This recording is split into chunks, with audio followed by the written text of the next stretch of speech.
अस्सलाम dear student, this is Mohammad Shahid. Hopefully you all are fine. आज बच्चों लाए हैं हम आप लोगों के लिए फिज़िक्स 9th क्लास के चैप्टर नंबर 5। इसका नाम है वर्क, एनर्जी एंड पावर। इसके हम लाए हैं आप लोगों के लिए पहले 5 न्यूमेरिकल। तो चलिए स्टार्ट करते हैं। तो पहला न्यूमेरिकल है इसका, कहता है अ फोर्स ऑफ 20 न्यूटन। ने फोर्स बता दी है कि 20 न्यूटन की अप्लाई हो रही है किसी ऑब्जेक्ट के ऊपर। एन एंगल ऑफ, उसने फोर्स बताई है तो हम यहाँ पर लिखेंगे force is equal to 20 newton. Acting on an angle of 60 degree, उसने हमें थीटा बता दिया, एंगल जो कि 60 डिग्री है। To the horizontal is use to pull a box through a distance of, distance बता दिया यहाँ पे 3 मीटर का है, तो डिस्टेंस को एस से लिखते हैं जो कि आ जाएगा 3 ऑफ मीटर। फिर कहता है कि how much work is done, हमें कितना काम करना पड़ेगा, वर्क डन हमने फाइंड करना है, ये हमारा आज का रिक्वायर्ड है। तो इस न्यूमेरिकल को सॉल्व करते हैं। सबसे पहले फार्मूला वर्क डन का आपके जहन में आ गया होगा। वर्क डन का फार्मूला क्या होता है? Work done is equal to F T या एफ एस, और साथ आपके इसमें आता है एफ एस कॉस थीटा भी। तो यहाँ पे आ जाएगा W is equal to F S cos of theta, क्योंकि हमें यहाँ पर एंगल भी दिया गया है, तो ये वाला फार्मूला यूज़ होगा। वैल्यूज पुट करते हैं वर्क डन के लिए। तो work done is equal to force की वैल्यू 20 है, 20 पुट कर देंगे। डिस्टेंस की वैल्यू 3 है तो 3 पुट कर देंगे, और थीटा की वैल्यू यहाँ पे 60 है तो यहाँ पे आ जाएगा कॉस 60। अगर कॉस 60 की वैल्यू कैलकुलेटर से निकालनी तो भी ठीक है, ये तो मैं यहाँ पे टेबल लिख रहा हूँ। आप ये टेबल याद करके सारी वैल्यूज़ जो है वो निकाल सकते हैं। मैं यहाँ पे टेबल लिख रहा हूँ, कैसे निकाल सकते हैं वैल्यूज़ टेबल याद रख के। सबसे पहले आपको काउंटिंग आनी चाहिए, वो आपको आती है 0 0 1 2 3 4। 4 जो है 4 तक आप काउंटिंग लिखने के बाद इसको 4 से ही डिवाइड कर देंगे। ये 0/4 बन जाएगा, ये 1/4 बन जाएगा, ये 2/4 बन जाएगा, और ये 3/4 बन जाएगा, और ये बन जाएगा 4/4। उसके बाद क्या करना है, इनको कैंसिल करके जब सॉल्व करके लिखेंगे तो ये बन जाएगा 0, ये 1/4 आ जाएगा, ये 1/2 आ जाएगा, ये 3/4 ही रहेगा, और ये 1 आ जाएगा। उसके बाद आपने इसका अंडर रूट ले लेना है इन सब वैल्यूज़ का। 0 का अंडर रूट लेंगे तो ये 0 ही आ जाएगा, 1/1 का अंडर रूट लेंगे तो 1, 4 का अंडर रूट लेंगे तो 2, ये 1/2 बन जाएगा।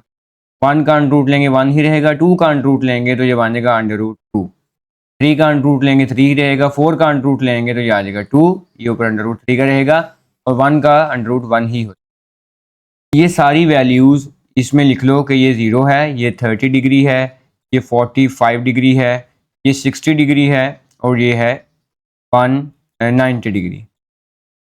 इसमें आप थीटा की वैल्यू ये लिखेंगे, ये थीटा की वैल्यू आ गई है, और यहाँ पर हम लिखेंगे sine of theta. Sine theta की वैल्यू ये वाली सारी आ गई है, ये साइन थीटा की वैल्यू यहाँ पे लिखना है। और अगर आपने कॉस थीटा की वैल्यू निकालनी है तो कॉस थीटा की वैल्यूज़ भी आ जाएंगे। सिंपली आपने सिर्फ इनको उल्टा कर देना, ये 1 है यहाँ पे आ जाएगा, एंड वाली वैल्यू दूसरे नंबर पर आ जाएगी, मिड वाली वैल्यू इधर मिड में ही आ जाएगी, सेकंड वाली वैल्यू सेकंड लास्ट में आ जाएगी, और फर्स्ट वाली वैल्यू लास्ट में आ जाएगी। तो ये कॉस की वैल्यू होगी। कैसे निकालेंगे, हमने कॉस 60 की वैल्यू निकालनी है, तो कॉस ये वाला टेबल, ये वाली रो देखेंगे हम, और 60 तो 60 ये वाला है, तो इसके सामने ये वाली वैल्यू बनेगी कॉस 60। तो अब ये वाली वैल्यू उठा के हम पुट कर देंगे अपने रिक्वायर्ड के अंदर। तो यहाँ पे कॉस 60 की जगह पर हम पुट कर देंगे वैल्यूज़, क्या आ जाएगी value, W is equal to 20 into 30, और कॉस 60 की वैल्यू है 1/2। ये 2 से ये वाला 2 कैंसिल हो जाएगा, तो वर्क डन इक्वल टू ये बन जाएगा 10 मल्टीप्लाई बाई 3, तो हमारा वर्क डन यहाँ से कैलकुलेट हो जाएगा 30। और यूनिट हमारा क्या बनेगा, यहाँ पे यूनिट भी याद रखना है आपने, तो यूनिट बनेगा यहाँ से जूल। तो ये हमारा यहाँ पे आंसर आ जाएगा। अब इस आंसर का आखिरी स्टेप है इस न्यूमेरिकल का, वो ये है रिजल्ट लिखना। तो इसका हम फिर रिजल्ट कैसे लिखेंगे, मैं यहाँ पे लिख रहा हूँ इसका रिजल्ट हो जाएगा the work done is, work done कितना हो गया जी 30 जूल का, इज ऑफ 30 जूल, ये हमारा वर्क डन आ जाएगा, ये है हमारा रिजल्ट। होप सो इस न्यूमेरिकल की आपको समझ आ गई होगी। ये बहुत इजी न्यूमेरिकल है, इतना मुश्किल नहीं है, और ये टेबल भी आपको समझ आ गया होगा जो यहाँ पर मैंने बनाया है। इस टेबल को आप बेशक अपनी कॉपी पे या अपनी बुक पे इस न्यूमेरिकल के आसपास नहीं लिख लें, ताकि आपको सारी वैल्यूज़ कैलकुलेटर से निकालनी ना पड़े। कैलकुलेटर में कर लेंगे तो ज़्यादा ईजी है। ठीक है जी, आपके लिए कैलकुलेटर ज़्यादा आसान है। नेक्स्ट न्यूमेरिकल की तरफ चलते हैं। Body moves distance of 5 metre, उसने हमें डिस्टेंस दे दिया, इसको ऐसे लिखेंगे जो कि है 5 मीटर। फिर कहता है जी in straight line under the action of force of 8 Newton.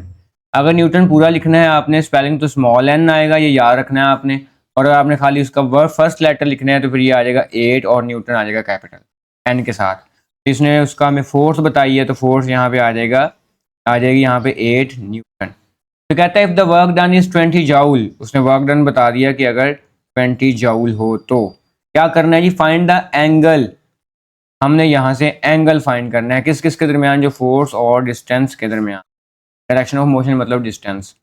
तो ये आ जाएगा यहाँ पर एंगल, तो हम थीटा से रिप्रेजेंट करते हैं, ये हमने फाइंड करना। अब इसके लिए फार्मूला आपके जहन में आ गया होगा, पिछले न्यूमेरिकल का ही वर्क डन का है। तो वर्क डन का फार्मूला आ जाएगा यहाँ पे, work done is equal to force distance and cos theta. Values put करते हैं यहाँ पे, वर्क डन की वैल्यू है 20, फोर्स की वैल्यू जो है वो है 8 और डिस्टेंस की वैल्यू है 5 और is equal to cos theta. तो इसको कैसे सॉल्व करेंगे मजीद हम, 8 5 दा जो है वो 40 आ जाएगा, 20 is equal to 40 cos theta, ये 40 इधर आके डिवाइड हो जाएगा तो cos theta is equal to 20 divide by 40। एक जीरो से एक जीरो कैंसिल हो जाएगा, ये हमारा मजीद सिंप्लीफाई होकर आंसर बन जाएगा cos theta is equal to 1 दा 2 2 दा 4 1/2। तो थीटा इज इक्वल टू आ जाएगा कॉस, इधर आगे होगा इनवर्स और यहाँ पे आ जाएगा 1/2। अब ये जो कॉस इनवर्स 1/2 हमने पिछले न्यूमेरिकल में देखा, यहाँ पे देखो तो कॉस की वैल्यू 1/2 कब आ रही है, जब वो 60 डिग्री है, तो इसका मतलब ये 60 डिग्री फिर हमारा आंसर बन जाएगा यहाँ से। तो ये theta is equal to 60 degree आ जाएगा, theta equal to 60 of degree. Calculator आपके पास है, आप कैलकुलेटर पे डायरेक्ट वैल्यू पुट करके भी निकाल सकते हैं, ये हमारा आंसर आ जाएगा। तो इसका फिर रिजल्ट कैसे लिखेंगे, हम क्या लिखेंगे कि एंगल किस किस के दरमियान है, बिटवीन फोर्स के दरमियान है, बिटवीन फोर्स एंड, और दूसरा उसने दिया हुआ डिस्टेंस या डायरेक्शन ऑफ मोशन भी लिख सकते हैं, इज 60 डिग्री। ये हमारा यहाँ से आंसर आ जाएगा। होप सो इस न्यूमेरिकल की समझ आ गई होगी, ये बहुत ईजी न्यूमेरिकल था। न्यूमेरिकल नंबर 3 पे चलते हैं।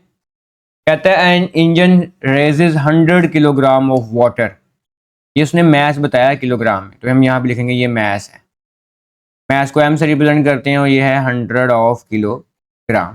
फिर कहता है थ्रू अ हाइट ऑफ, उसने हमें हाइट बता दी है उस पाइप की, उस इंजन से जो पानी ऊपर की तरफ को जा रहा है, पाइप होगा या जो भी होगा तो वो 80 मीटर है, जो मोटर ने पानी ऊपर लेके जाना है, इन 25 सेकंड। और टाइम भी बताया उसने कि जो टाइम लगेगा इस काम को करने के लिए वो 25 सेकंड है, टाइम को टी से रिप्रेजेंट करें 25 सेकंड। सपोज करो ये एक मोटर लगी हुई है, ठीक है जी, ये मोटर है और इस मोटर ने तकरीबन पानी पहुंचाना है 80 मीटर ऊपर।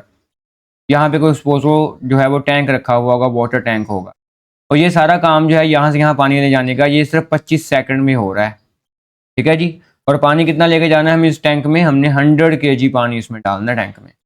तो कहता है व्हाट इज़ द पावर, आप बता दें उसकी पावर कितनी होगी। तो यहाँ पे जो उसने रिक्वायर बता दिया, हमने पावर फाइंड करनी। अब पावर का फार्मूला आप लोगों को आता ही होगा, power is equal to W/T, बहुत आसान फार्मूला है। हम वैल्यू पुट करते हैं, power is equal to W divide by T. Work done हमारे पास नहीं है तो वर्क डन होता है FS/T, एफ भी हमारे पास नहीं है और एफ इज इक्वल टू होता है MA, साथ यहाँ पे S/T। ये फार्मूला नया फार्मूला बन जाएगा हमारा पावर के लिए। यहाँ पे जो चीज़ आपने याद रखनी वो ये है कि जो A है ना, क्योंकि पानी मूव कर रहा है इन अपवर्ड डायरेक्शन, तो जो A है ये G बन जाएगा, और जो S है क्योंकि ये बॉडी ऊपर की तरफ मूव कर रही है तो ये हाइट में कन्वर्ट हो जाएगा। तो नया फार्मूला फिर पावर का क्या बन जाएगा, power is equal to mgh/T। Simply हमने इसके अंदर सिर्फ वैल्यूज पुट करनी है, वैल्यू पुट करते हैं, power is equal to m की वैल्यू 100 है ये लिखी हुई, g की वैल्यू 10 है वैसे ही आप लोगों को पता है, और h की वैल्यू यहाँ पर 80 है तो वो यहाँ पे 80 आ जाएगा, डिवाइडेड बाय टाइम, टाइम उसने यहाँ पे दिया हुआ 25। अब जस्ट हमने इसकी कैंसिलेशन करनी है, 25 1 दा और 25 4 दा 100 होता है, 25 का टेबल 25 2 टाइम्स 50 होता है ना, तो 4 टाइम्स 100 हो जाएगा। ये जो 8 है और 4 इन दोनों को अगर मल्टीप्लाई करवाएं 32 आ जाएगा। एक जीरो ये वाला और एक जीरो ये वाला मिलके बन जाएगा, डबल जीरो इसके साथ आ जाएगा, तो ये बन जाएगा 3200 और पावर का यूनिट होता है वॉट। तो हम साथ इसके जो है वो यहाँ पे वॉट लगा देंगे।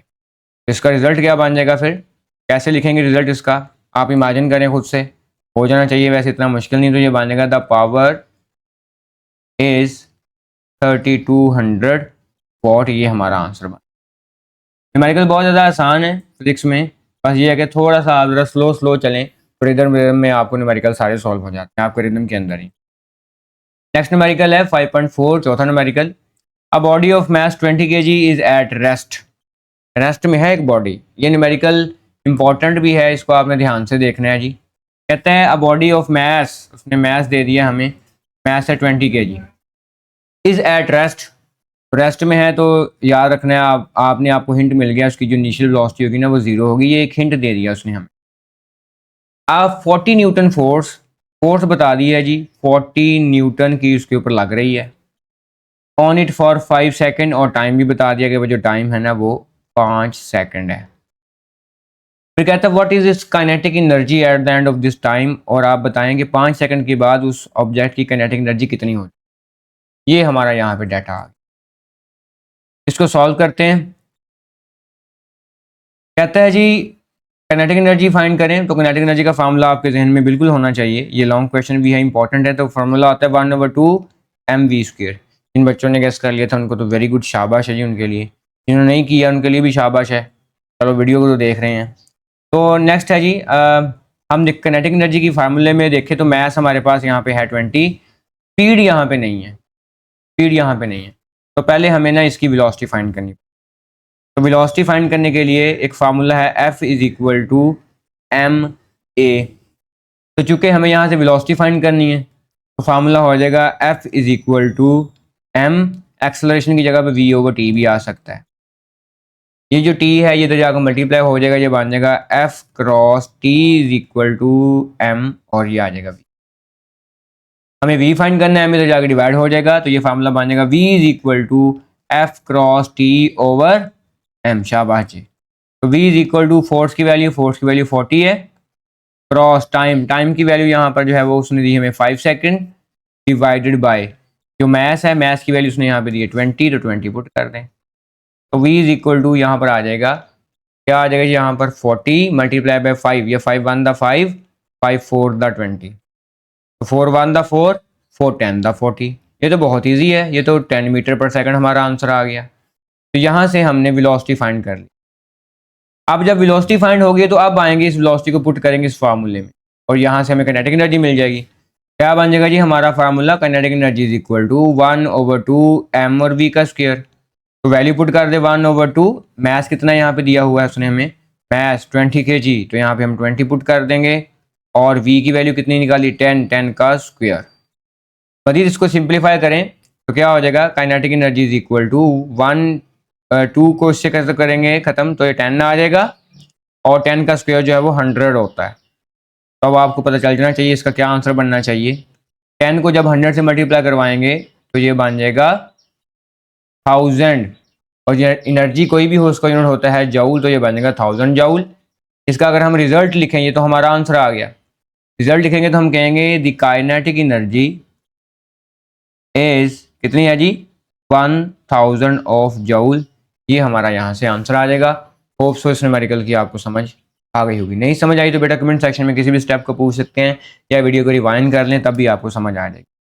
आज की वीडियो का आखिरी न्यूमेरिकल है जी, न्यूमेरिकल नंबर 5। कहता है बॉल ऑफ मैथ 160 ग्राम, इसने मैथ दिया है जी 160 ग्राम।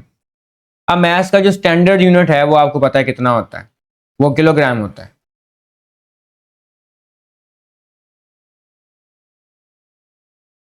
अब मैथ्स का जो स्टैंडर्ड यूनिट है वो आपको पता है क्या होता है, तो वो किलोग्राम होता है।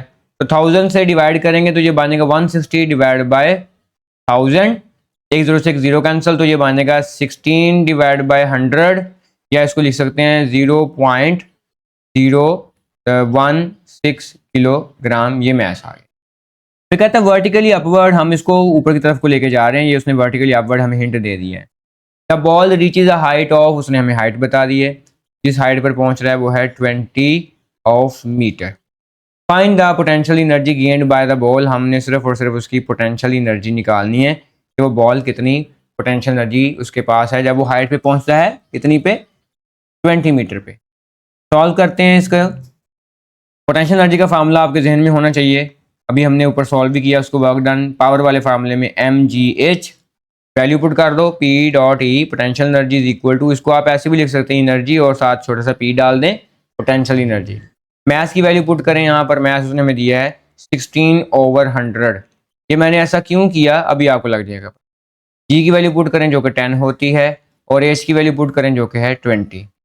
ये डिवीजन में क्यों लिखी है, ताकि मैं कैलकुलेटर से बच जाऊँ। आपके पास है, आप बेशक ये वाली वैल्यू पुट कर 0.16, तो ये एक जीरो से कैंसिल हो जाएगा, ये जीरो एक जीरो इससे कैंसिल हो जाएगा, तो बनने वाला आंसर क्या बच गया, potential energy is equal to, ये अब हमारा आंसर आ जाएगा, potential energy is equal to 16 multiply by simply ये 2, तो 16 मल्टीप्लाई बाय 2 क्या होता है जी, 32। शाबाश, तो साथ इसका यूनिट आ जाएगा वॉट, तो ये रिजल्ट आ जाएगा इसका। क्या रिजल्ट बन गया अब, द पोटेंशियल एनर्जी इज, कितनी बन गई पोटेंशियल एनर्जी, 30 वॉट। तो हम लिखेंगे the potential energy is 32 what, ये हमारा आंसर। होप सो इस न्यूमेरिकल की आपको समझ आ गई होगी, बहुत ईजी न्यूमेरिकल है। इंशाल्लाह मिलते हैं नेक्स्ट वीडियो के साथ, जिसमें हम इसमें मजीद इसके 3 से 4 या 5 न्यूमेरिकल लेके आएंगे। इजाज़त दीजिए, अल्लाह हाफिज़।